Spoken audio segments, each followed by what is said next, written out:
Hello, everybody, and welcome to Unaired, the show where we take TV shows canceled with episodes left unaired, review them, and then pitch our ideas for how we think they could have continued. I'm Ed, and with me today, very special guest from the Maximum Fun Network, from Bullseye, from Jordan Jesse Go, one of my favorite shows. It's America's radio sweetheart, Jesse Thorn. Hi, how are you? Good, how are you, Jesse? I'm doing okay. Enjoying a beautiful day here in the city of Los Angeles. Well, that's good. It is a barren, cold hellscape in Massachusetts. So I am currently somewhat distressed, speaking of Los Angeles and Massachusetts, because California's two senators, Kamala Harris and Dianne Feinstein, are both from San Francisco. They're both former local San Francisco politicians. And they just entered into one of those bets where you bet local foods against other politicians over the World Series.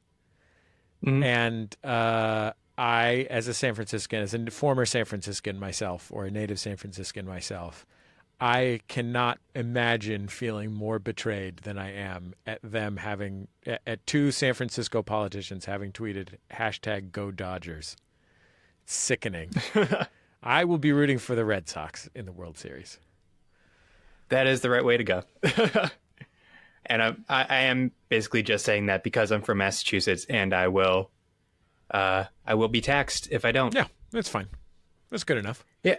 I mean, I'm not a Red Sox fan or anything. I'm just saying it because I hate the Dodgers. So we're both kind of 1 foot in, 1 foot out on this thing, but at least we're on the same team.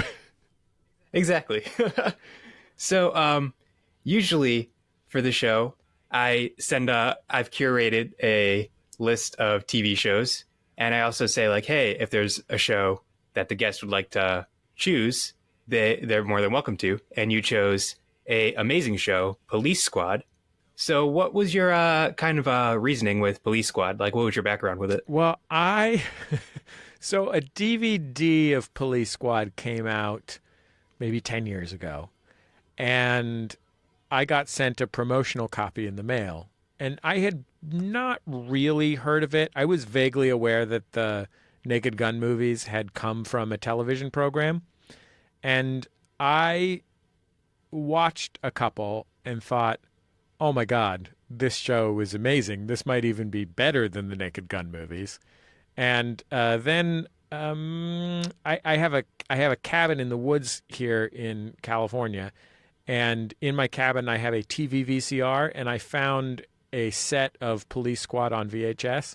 And so until I recently found a complete set of All Creatures Great and Small, I didn't have any other TV shows on VHS, so if my kids went to bed and there was not time to watch a movie, the only option was Police Squad, and that has worked out great for me because Police Squad is hilarious. It's is the rare thing that I'm glad to watch more than once.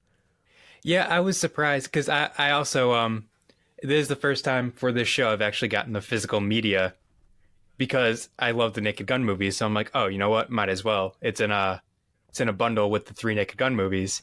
And the second I finished watching the first episode, I'm like, holy shit, I need to finish this whole series. Yeah, I mean, it's not the hugest time investment. It's like 2.5 hours of television or whatever. But yeah, it is great. And it was also the only show I could think of that had unaired episodes, although those unaired episodes later aired. But it was canceled before its initial run of 6 episodes had completed. Right. It was canceled after, I believe, episode 4.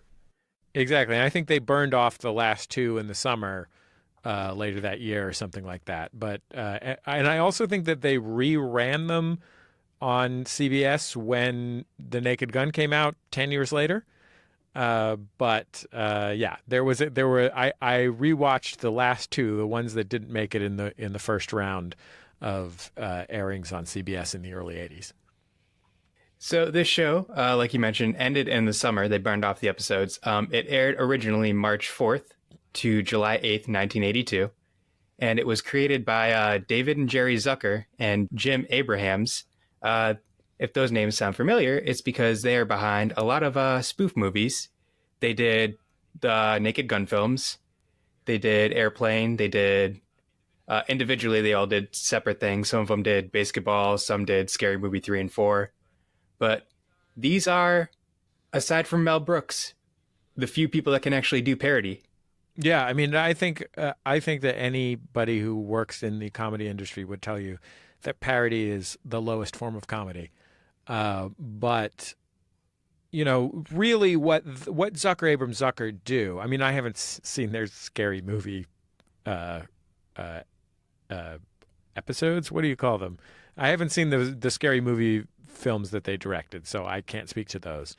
But what they essentially do is, rather than, you know, in contrast to the Scary Movie series, for example, which is a true parody in that what is funny about the movie Scary Movie is that they are showing you things you recognize from that genre.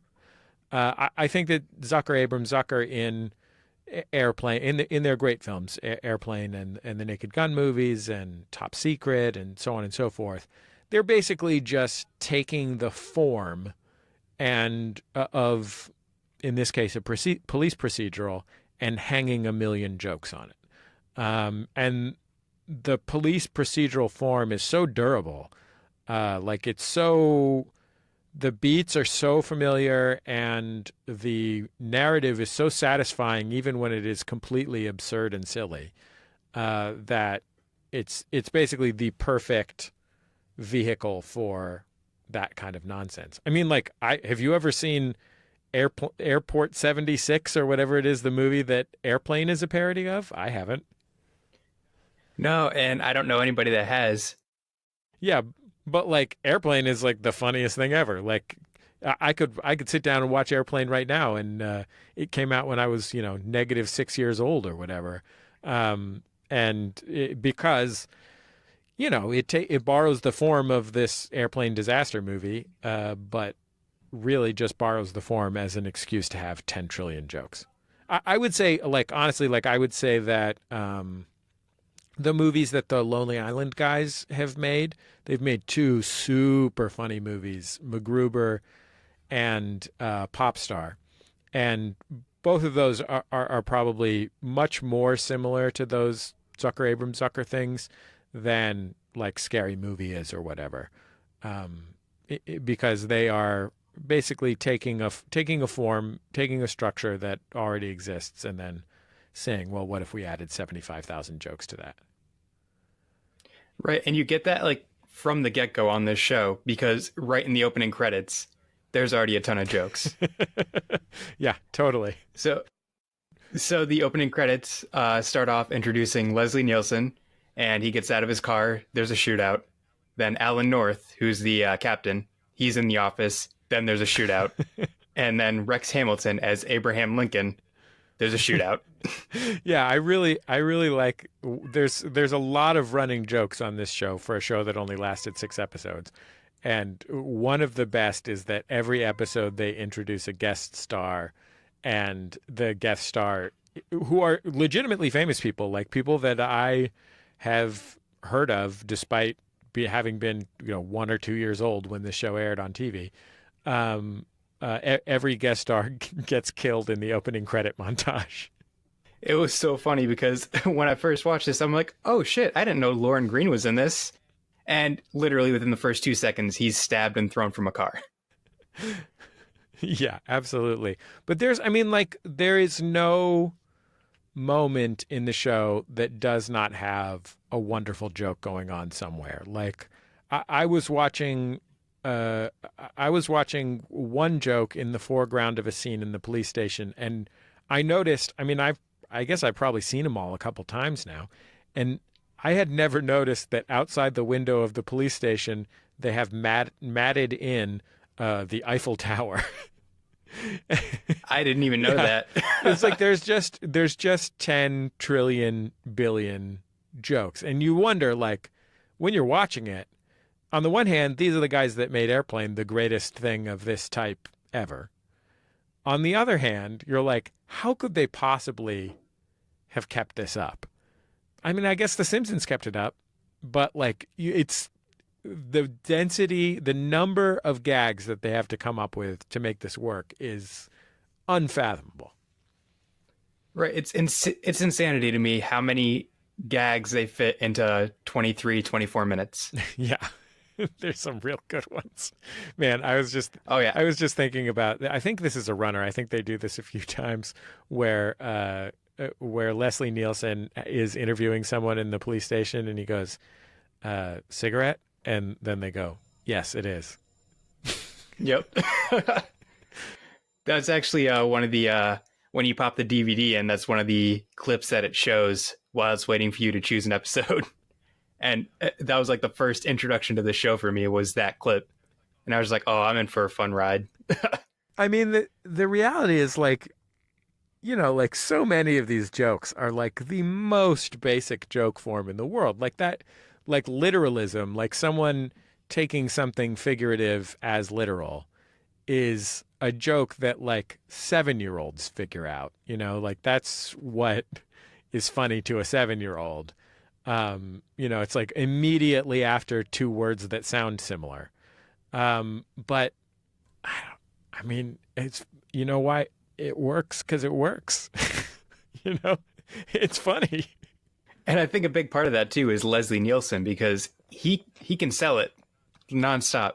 Yeah, I mean, every single actor in the show, I think that like I think that it is overstated how it's overstated that because Leslie Nielsen had a career as a serious actor or a semi-serious, kind of B-level serious actor before he started doing these comedies, it's overstated that the extent to which any serious, weighty person could do his part. I mean, it makes me think of like,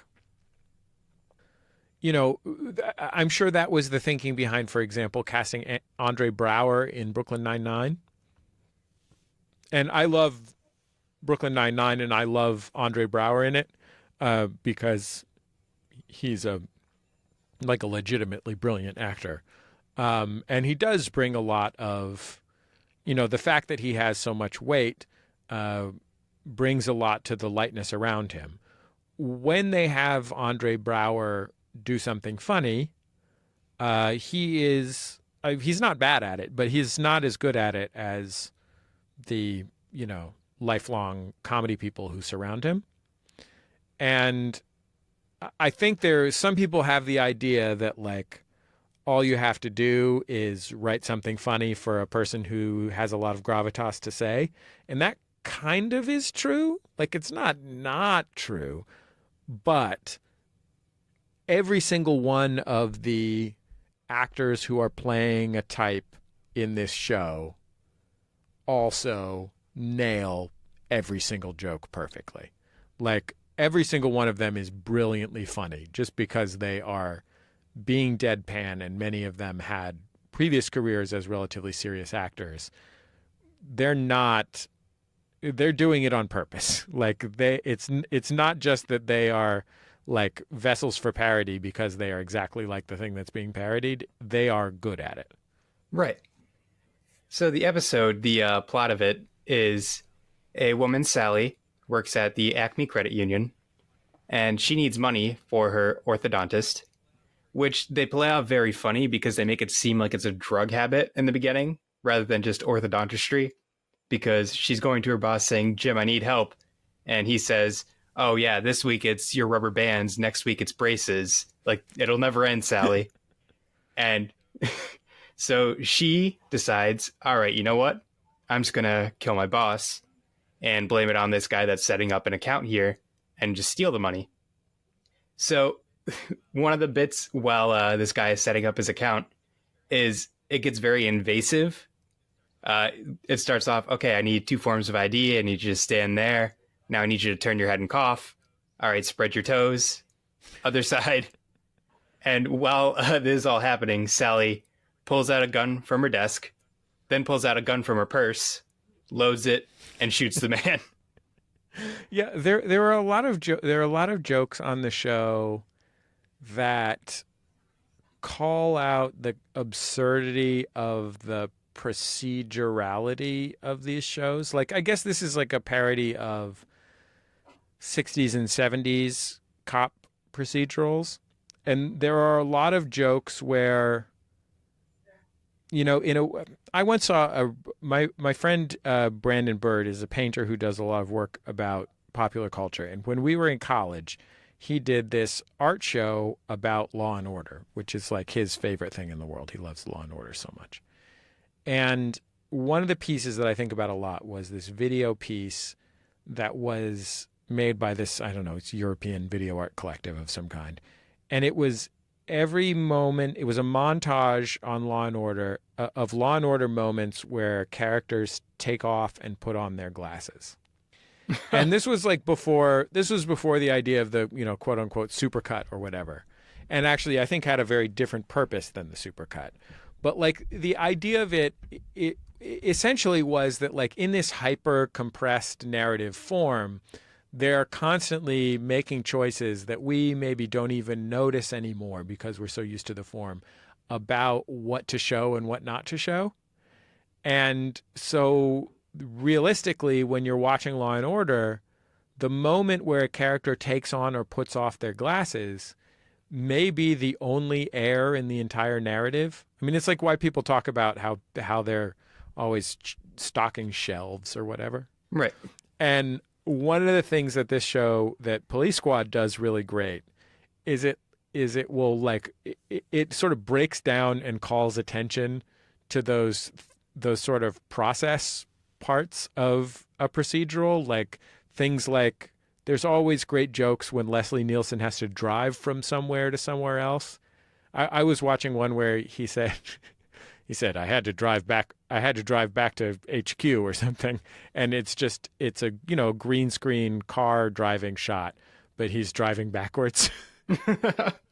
Just for no reason, just other than that he was driving back.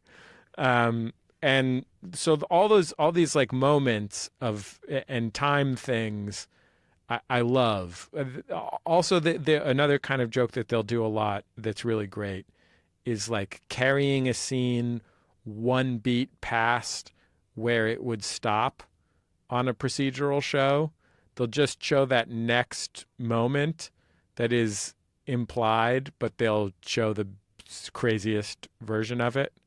Or they show, and like they do this in every part of the production. They show the thing that is implied, or they call attention to the limitations. I mean, like the visual gags. Like there's a character who's works in the police station who is always getting called over, who is like 7.5 feet tall, and so he's like his head is out of frame in all the shots. Like they call him over and he comes in, and it's just the camera only comes up to his neck, and then he leaves. Or the end credit montages that they do in every show where they freeze, but there's like they'll be like pouring. They'll do that kind of credit freeze, but they'll have like a coffee pot pouring coffee, and it's like the coffee cup is overflowing because they're all just holding a position instead of having stopped the film. Right. And all these things are particularly funny because I think police procedurals are so mechanical and so much about form. Like they're so driven by this has to happen, then this has to happen, then this has to happen. We show it in this way, and this way. Like it's almost mechanistic. And so they do all these jokes that explode or point at those conventions. Right.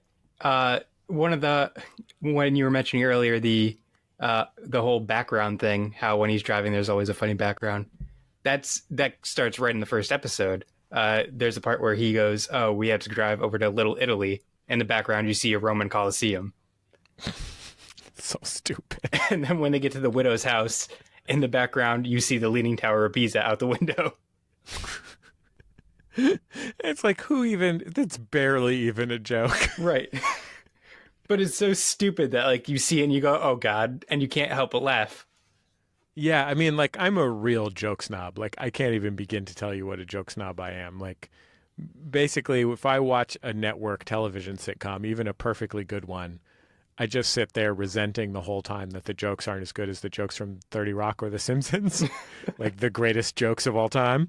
And I have no joke snobbiness defenses against this. Like every one of these things, every one of these jokes just works so great. And I also don't think that that's like that's about the skill of the people making it, because there have been plenty of spoofs that aren't particularly funny. I mean, I think there was an attempt to make essentially a remake of this show in Angie Tribeca. I don't know if you've seen that show. I know of it. Yeah, I mean, that show is not bad. It's totally not bad, but it's not as good as this show. And you're like, oh, because these people are the greatest ever at doing this particular thing. I mean, honestly, like, I think these are better than even the Mel Brooks spoofs. I can't believe I said that out loud. Like, I think, especially the lesser ones, but like, I think they're a lot funnier than Spaceballs. Not that Spaceballs is bad. Sorry, people who love Spaceballs. But Spaceballs is only okay as far as I'm concerned. And like Airplane is perfect. Like Airplane is amazing. Even Top Secret, which is very odd and is a parody of a thing, Elvis movies that I know nothing about, is still pretty great. Like there's some pretty hilarious stuff in Top Secret. Yeah, even like you mentioned, it's more joke dense than Spaceballs. So I feel like it feels more, you're getting more bang for your buck in 20 something minutes versus over an hour and a half. And I think another thing is that, I mean, I feel terrible for having backed into any opposition to Mel Brooks, who's like one of my favorites ever of all time. And I want to make that clear. In fact, he's more of a favorite of mine than Zucker, Abrams Zucker. But one thing that makes these movies great is that because the tone is always deadpan,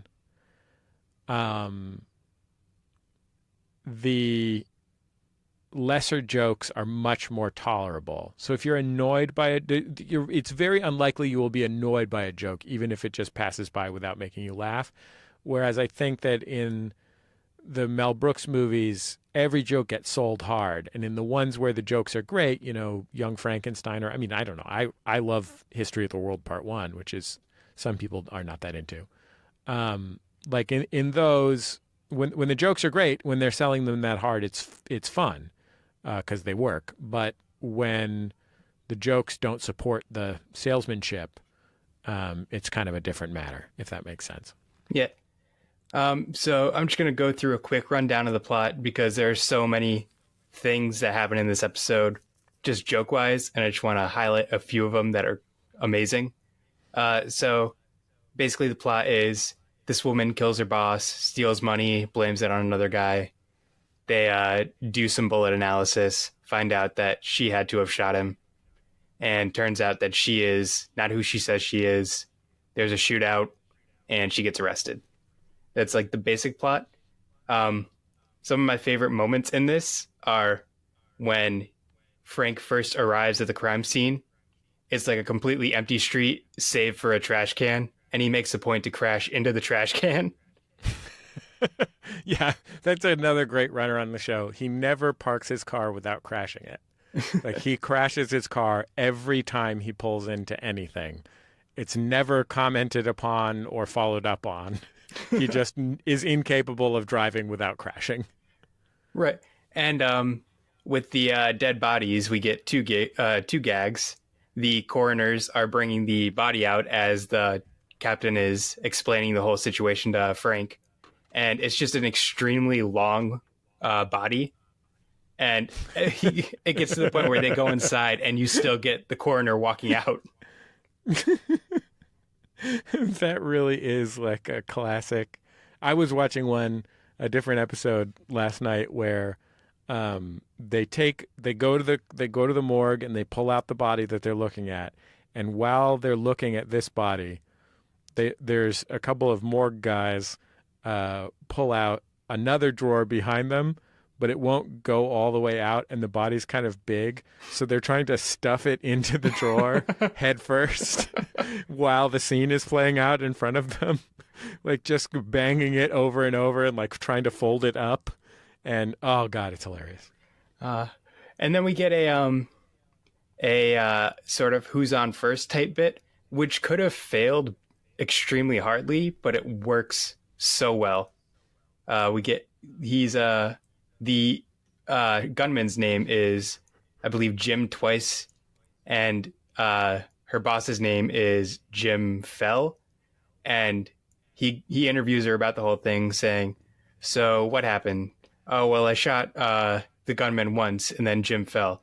Who's Jim Fell? Oh well, he's the auditor. He had the flu, so Jim filled in. Well, who's filled in?"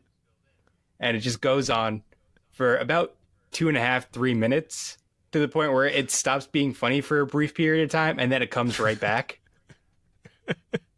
I mean, that kind of thing is like, it's so rare to see someone put that much work and skill into something that corny. Right. In contemporary comedy. Because everything has to feel new. And I don't think the Zuckers ever even began to feel like anything they did had to feel new. So they are what happens if comedy geniuses work on hoary forms, Hoary. And it's just the best. Like it makes you realize that stuff just takes incredible craft, like absolutely astonishing craft, and the way how perfectly they do it, and they do it, once a show. There's like a big complicated thing like that, not a throwaway gag, but like a series of interlocking gags, that you're just like, man, like I guess if everybody tried to do it, most of them would suck and it would be the worst. Because I can't imagine anything worse than watching, a bad version of cliched comedy forms. But like watching somebody who's brilliant at it, you're like, oh, I know why people in the 20s liked this as well. Right. Because it was great then and it's great now. That's part of why this holds up so well, I think. Absolutely. I mean, one of the things that's amazing about this show, Matt Groening has talked a lot about how this show was in some ways an inspiration for The Simpsons, which you wouldn't expect because The Simpsons is a family sitcom that has some very traditional things about it. I mean, like Jim Brooks' involvement in The Simpsons was to say, look, no matter what happens, no matter how crazy and plastic this world is, there has to be a sincere family sitcom in it. But the thing that this show shares with The Simpsons is like, I mean, there's TV comedies that are this old that I would still watch and enjoy. I mean, I think this aired in what, 82 or 84 or something like that. Mm-hmm. So I mean, I guess I would probably enjoy watching Taxi. I've definitely enjoyed watching Cheers, which went on TV around then. Mm-hmm. The Dick Van Dyke Show is pretty good. I mean, it's epically great in context, but without adjusting for time having passed, it's the fact that it remains pretty good is an incredible achievement. Like there are shows that hold up pretty well, especially if you're willing to forgive them the creakiness of the audience sitcom form.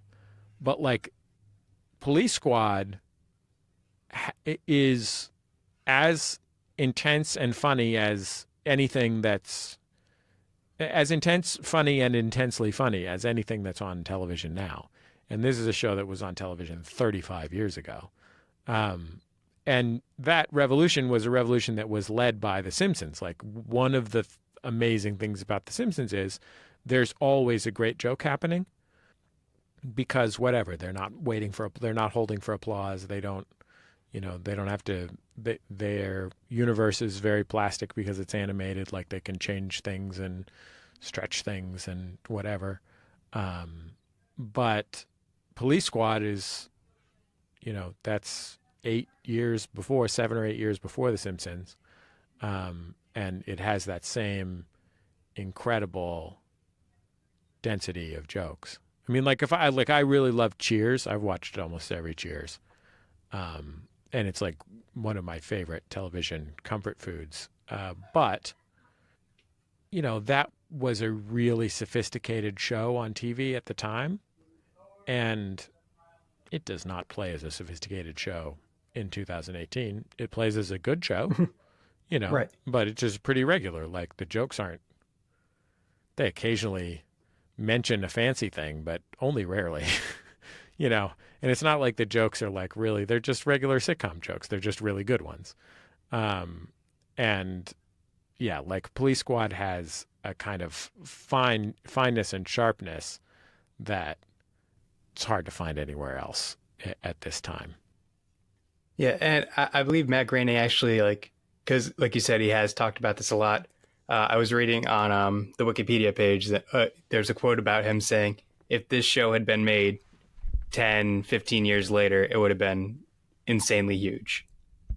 Yeah, I mean, it's hard to know. It's hard for us in 2018. I mean, even as somebody, I'm 37, so I grew up, and I grew up mostly without cable. So I remember what network television was like, but it's hard. It's just so hard to imagine this show alongside like The Facts of Life or 8 is Enough or whatever, like whatever the shows were, the television sitcoms of 1982. Because basically there were two kinds of shows. There was like two kinds of comedy shows.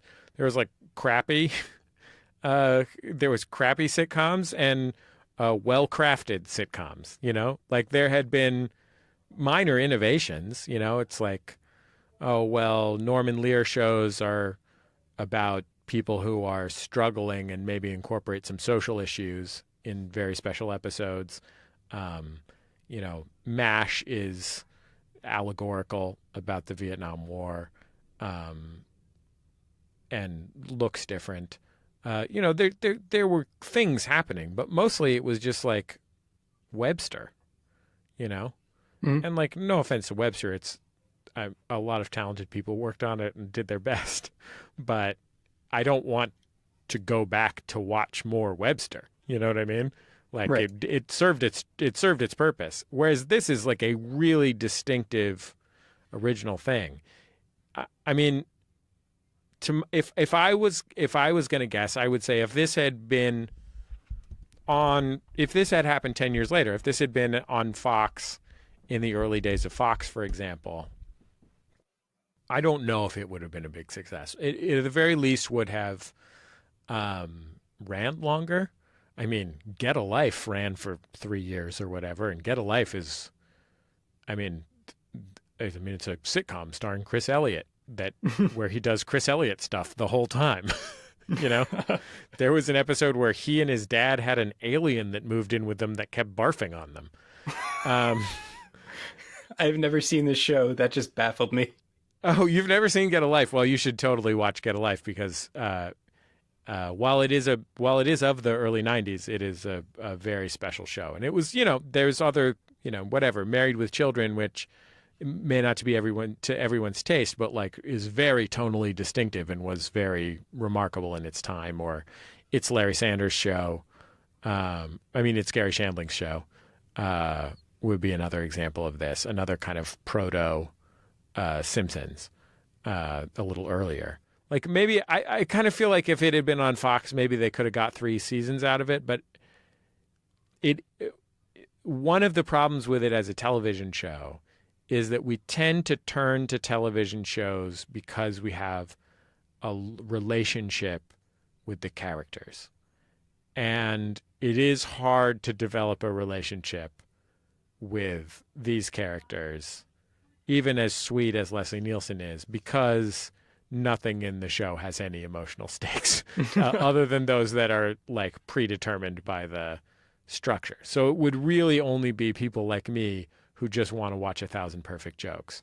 Like, the thing about Webster or whatever is, sure, the jokes are hokey, but they knew how to use this basic sitcom form to get people to have an emotional relationship with the characters that would get them to come back. And it doesn't matter if the jokes are that great if you care about the characters a lot, or if they just bring comfort to you, or whatever it is that the things that people look for in sitcoms mostly. So whether Groening is right that it would have been a big hit, I don't know. But I think that it's tough. Like, I was thinking about, I don't know if did you ever see the show Man Seeking Woman? Yep, I've seen a couple episodes. Yeah, so this is a show where, created by a guy named Simon Rich, who's one of the most brilliantly funny human beings in the world.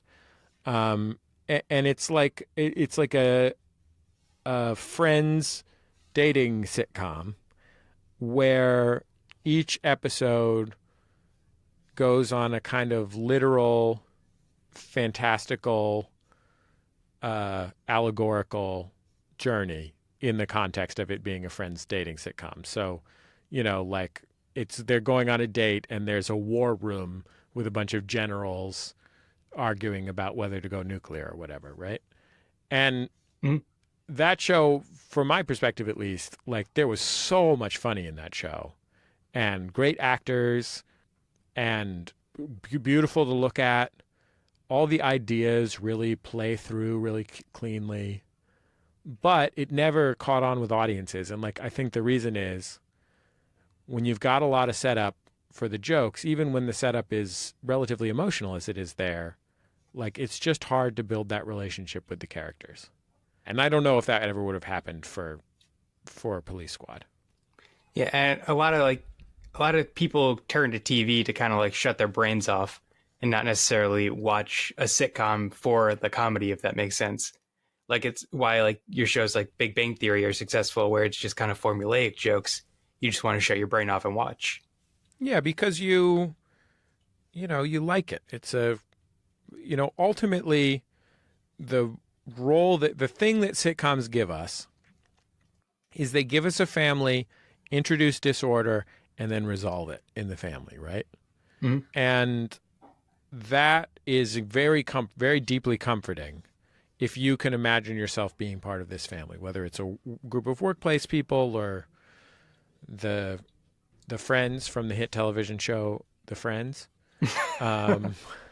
Or whatever, right? Like, all of these are essentially families that are disordered by some force and then reordered afterwards, and or at the conclusion, and that feels really good. And this show is essentially a mockery of that. Like, it's because it's a very similar thing with procedurals, like police procedurals. What police procedurals and true crime and so forth give you is the possibility that you can have a relatable and ordered world. It can be disordered, in this case, by something that is scary, but that scariness is contained within the promise, the expectation that no matter what, there will be resolution, that justice will be served or whatever, right? Because the form. That every Law and Order ends in court. There's no Law and Orders about crimes where they're like, yep, we just can't figure out who murdered that woman. The end. Dun dun. Yeah, exactly. And so this is making fun of that in a way, although it is funny, like, how resilient that is, that like you still kind of want to know like who did it or whatever when you're watching this show where at any given moment they might have a matte painting of the Tower of Pisa in the background. So we're going to take a quick little break, and then we'll be back. Hello, I am Colin Parker. And I'm Alex Taylor. And we are the hosts of Journey Under 30. This is the podcast all about us doing what we can to be named in a future Forbes 30 Under 30. On each episode, we take a look at a career of an individual that has been recognized by Forbes. Sometimes we look at careers that we think were overlooked. Or sometimes we talk about the careers that you may not know about, but you should. And in the end, we discuss what we've learned as well as how we can apply it to our own career paths as we make our mark on this world. So join us every other Tuesday on whatever podcatching app you choose, and we'll see you on the Forbes. See ya. Bye-bye now. So, had this show continued, what kind of episodes do you think we would have seen? It's hard to know, isn't it? I mean, I guess they just take they made Dragnet for 20 years or something, right? So you just take every Dragnet plot and add 1,000 jokes to it. I don't even know. You can add and subtract runners. I don't think that every runner in every episode would have continued. You just keep finding these, because some of the jokes are about, it would be hard after a while to come up with new policeman jokes, because you've just done a lot of policeman jokes, but not that many of the jokes are really driven by that. There's formatic ones, There's the guy in the science lab that they go to every episode. There's the stool pigeon, who's a shoeshine guy, that they go to every episode. But overall, mostly it's words taken literally and stuff like that. So I think there's a fair number of places they could have gone. I mean, I could see them making 40 of them. You know what I mean? Right. I feel like there definitely would have been an episode where they did a joke about his gun safety is on, and it's just one of those old steering wheel locks. Yeah. That's on the barrel of the gun. He's got a big old janitor ring of keys trying to go through them. Nope, not this one. Not this one. Yeah, I think what is your favorite? My favorite runner, I think, is the stool pigeon. I love. This is a bit where Lieutenant Frank Drebin will go to get his shoes shined, and he'll slip the guy. It's a guy who talks like this, and he'll slip him an extra $20 for underworld information, and then he'll get up and walk away, and someone else will sit down in the chair, and the two that are most vivid to me are Tommy Lasorda, legendary Dodgers manager. Tommy Lasorda sits down in his full Dodgers uniform and slips him $20 to ask him how he should manage his bullpen.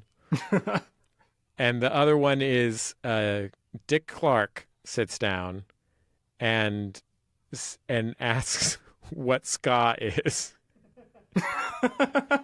And the stool pigeon explains what ska is, and also why ska will never be that successful in the United States. And then Dick Clark asks for some of his Miracle Youth cream, and he just smears some shoe polish on his face, and then he leaves. That is hilarious. I definitely need to finish those last couple episodes. Oh man. See, I love the freeze frame endings. That's probably my favorite. Oh yeah, that is gorgeous. Just watching the coffee pour over someone's hand or whatever it is. Oh, it's just beautiful. Or everybody's standing still and a criminal's kind of looking around what the hell's going on? Yeah, I heard on the DVD. I don't remember if when I had the DVD I looked at it, but on the DVD I think there's an excess freeze frame. It's funny, this is every bit of this has to be so tight that I can't imagine they had basically any extra anything that could go on a DVD, but they did have one extra freeze frame. But I don't remember. Gosh, I wish I remembered what it was, but I didn't. Oh no, I don't remember. I know that there's not very many special features deleted scene wise. It's more so the commentary and stuff like that. Can I just emphasize to your audience, this DVD costs $8. This will be the best $8 you ever spend. Just spend the $8. Drop the 8 on it. Also, it's on YouTube. But spend the $8. Right. It was like $15 at Walmart right now, and it comes with all 3 of the Naked Gun movies too. Wow. Yeah, there you go. That's a deal. Oh yeah. Naked Gun movies are funny too, huh? What else do we think is funny? Let's just list things. You know, I hear that Bo Burnham is quite a funny guy. Yeah, seems like a sweetheart too. He does. So before we go, we have a segment where we pitch a guest appearance for Wallace Shawn. Hopefully this theme song will play. This is the first time I'm using this in here. But here it goes.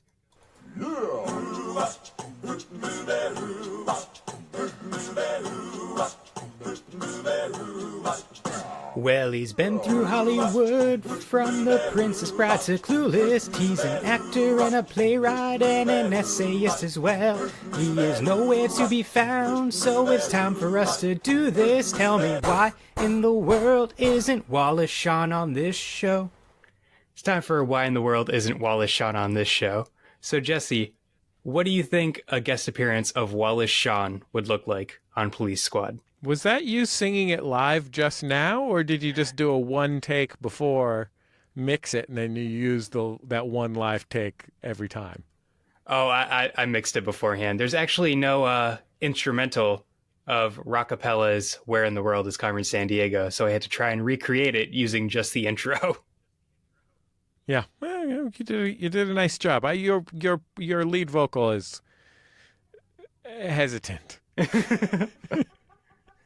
I don't know if you're fully committed to the Wallace Shawn related lyrics that you wrote for Where in the World is Carmen Sandiego theme song, but I admire it. Did you know I love Wallace Shawn? I think Wallace Shawn is the greatest. I've had him on my NPR show Bullseye before. I genuinely, this segment comes out of a love for Wallace Shawn. I will say that. I've read 2 different books of essays by Wallace Shawn.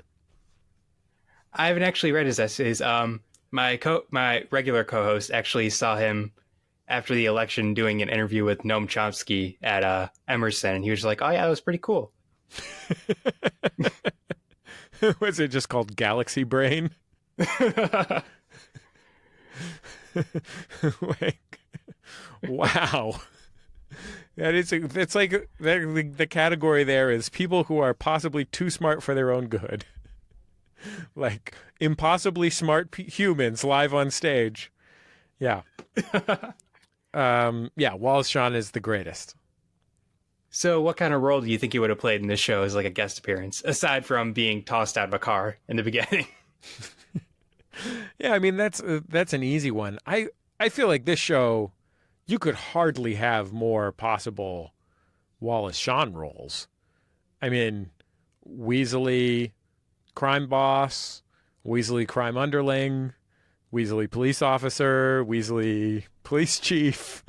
Like, there's basically no role other than the femme fatales on Police Squad that Wallace Shawn would not be awesome at. I mean, there's a guy on this show, I can't even think of what his name is, but he's one of the policemen who has lines and stuff. And he was a competitive bodybuilder, a famous competitive bodybuilder who was on some really long running show before he was on Police Squad. And he's just there to be a meathead. But his meatheadedness is so beautifully perfect. And Wallace Shawn would fit in with that. I mean, Wallace Shawn could nail it. Like, that's the thing about Wallace Shawn. You think that because he only has an acting career and only took up acting because Woody Allen needed a guy who was funnier looking than he was to play a visual joke in a movie, that Wallace Shawn would only be a guy with a funny voice and a funny face.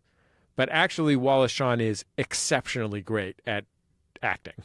Like, I think Wallace Shawn is so good. Like, my kids went through a period where they watched Toy Story all the time, and he's so great in it. Like, he brings so much more than he has to every single one of these things he does. Like, he's so proud of his work on Clueless, the TV show, which as like a capital A art playwright and celebrated essayist and child of the editor of The New Yorker is, I think, a pretty cool position to have. Like as a genuine public intellectual, one of very few that we have, that he brought so much to the Clueless TV show and is so proud that he did is gorgeous. I could talk about how much I love Wallace Shawn for an hour. That guy's the greatest. Yeah, Wallace Shawn is just amazing. I feel like he could have played like a police commissioner or something that has like a vendetta against Frank Drebin. Yeah. Like maybe like he stole Frank's woman or something, and it's like a flashback, but it's still Wallace Shawn looking like he does present day, and Frank's just like, he's just a very sexual man. Yeah, I think that'd be a ton of fun. I honestly, let me put it this way, and I'm pretty proud of this. A role on Police Squad that Wallace Shawn couldn't play? Inconceivable. Thank you. I will take my trophy and go home.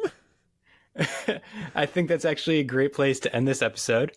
First of all, thank you so much for coming on, Jesse. Of course. Thank you for having me, and thanks for talking about this great show with me. So everybody should definitely check out Bullseye, Jordan Jesse Go, anything on Maximum Fun. That's where I listen to most of my podcasts, honestly. Good choice. Good choice. Thank you. So, yeah, I think that's going to do it for this episode. Just remember, some things are better left unaired. Bye.